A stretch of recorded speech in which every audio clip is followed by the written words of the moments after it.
araw ng kasal ni Polita Gomez at Juanito Pelaez, nagsimula ng magtipon ang mga panauhin sa marangyang tahanan. Puno ng ingay, saya at usapan ang paligid. Ngunit may mga matang nagmamasid ng may pagtataka at pag-aalinlang. Ito na ang araw na pinakahihintay ko. Sana maging mapayapa ang lahat. Paulita, iha, siguraduhin mong maayos ang lahat.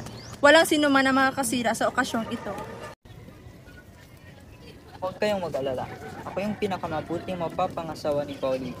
Lahat ay magiging kahanga-hanga. Habang abala ang lahat, dumating ang ilang panauhing tanyag. Sa gilid-gilid ng tahanan, may mga usap-usapan tungkol sa isang lalaking hindi dumalo, si Isagani, ang dating kasintahan ni Paulita. Handa na ba talaga ako? At sa pagpasok ng lalaking ikakasal at ng babaeng ikakasal, nagsimula ang isang kasalang puno ng ningning. Ngunit may mga aninong naghihintay na magbunyag ng trahedya.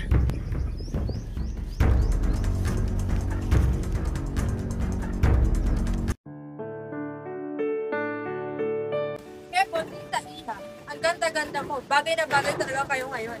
Salamat, Pia.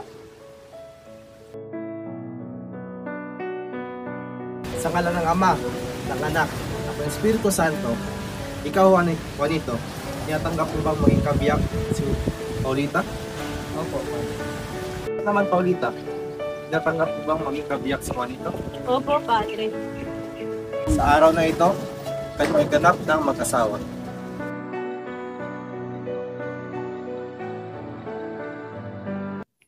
Alas 7 ng gabi at nagsisimula ng mapuno ang bahay ni Kapitan Tiago para sa kasalan ni Polita at Juanito. Nakikita kong ikinasal na si Paulita kay Juanito Pelaez, kawawang Isagani, ngunit napakarami din ng taong inosente dito. Sa akin si Simon, ngunit napakasama rin ng mga tao dito.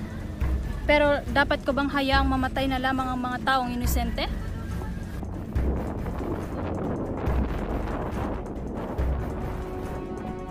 Tingnan ngayong gabi. Mapasaya sa pagkainan sila lang.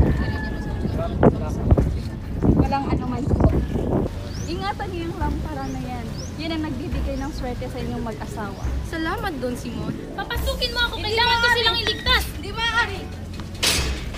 Mga taga-bantay, huwag papasukin si Don Basilio! Ngayon na! Ligtas niya ang kanyang sarili, kailangan ko na ring umalis. Anong ginagawa mo dito? Halika na, Isagani, umalis na tayo rito. Sa awa ng Diyos, umalis na tayo. Bakit ako aalis? Bukas hindi siya magiging katulad ng dati. Gusto mo bang mamatay? Ewan ko ba, Basilio? Isagani, pakinggan mo ako. Yung napakaliwanag na lampara sa mesa, puno iyon ng dinamita at kahit anong oras maaari yung sumabog. Halika na! Hindi. Gusto ko pang manatili. Gusto ko pa siyang makita. Bukas mag-iiba na siya. Kaawaan ka naman ng Diyos.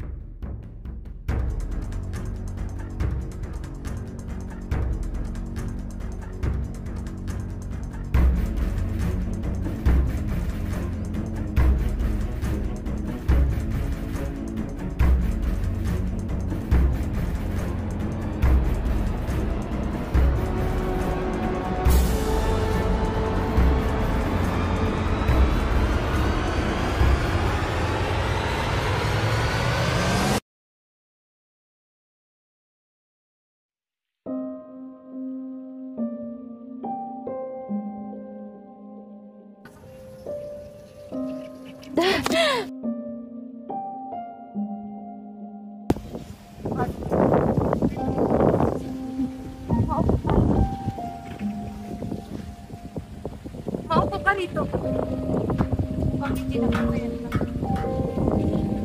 Saan man tayo magpunta, kasama natin ang Panginoon. Dre, ano kong mamatay na may nabigat sa puso. Ako si Crisostomo Ibarra, na matagal na ako ng patay. Marami akong nagawang kasalanan. Gusto ko lang talaga. Patatawarin ka ng Panginoon, anak.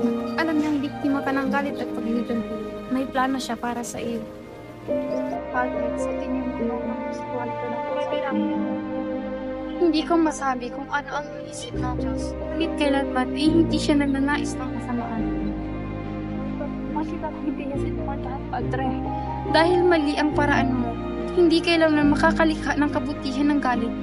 Krimen at kasamaan lang ang bunga nito. Ang pag-ibig lang ang tanging kayang magdala ng tamang wakas. Kung magiging malaya man ang bayan, hindi ito makakamit sa bisyo at krimen. Ang makatarungan at ang karapat-dapat na magdusa ay dapat maghirap upang mailabas at maikalat ang kanilang araw. Kailangan minsan mabasag ang banga upang lumabas ang halumiyat nito. Kailangan minsan pukpukin ang bato upang magliwanag ito. May kabutihang naidudulot ang nagdurusa ng mga taong inapi, Senyor Simon. Maraming salamat, Padre. Payapa na ako.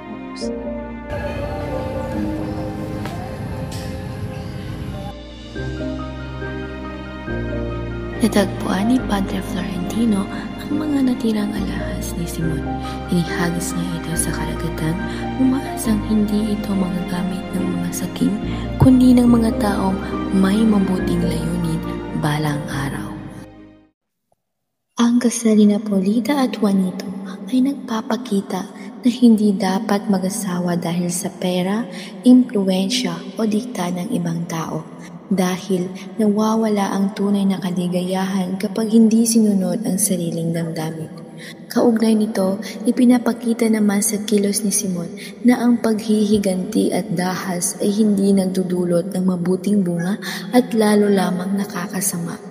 Sa kabuuan, pareho nilang itinuturo na ang maling dahilan sa mga mahahalagang desisyon, maging pag-ibig man o paghihiganti, ay humahantong sa kapahamakan.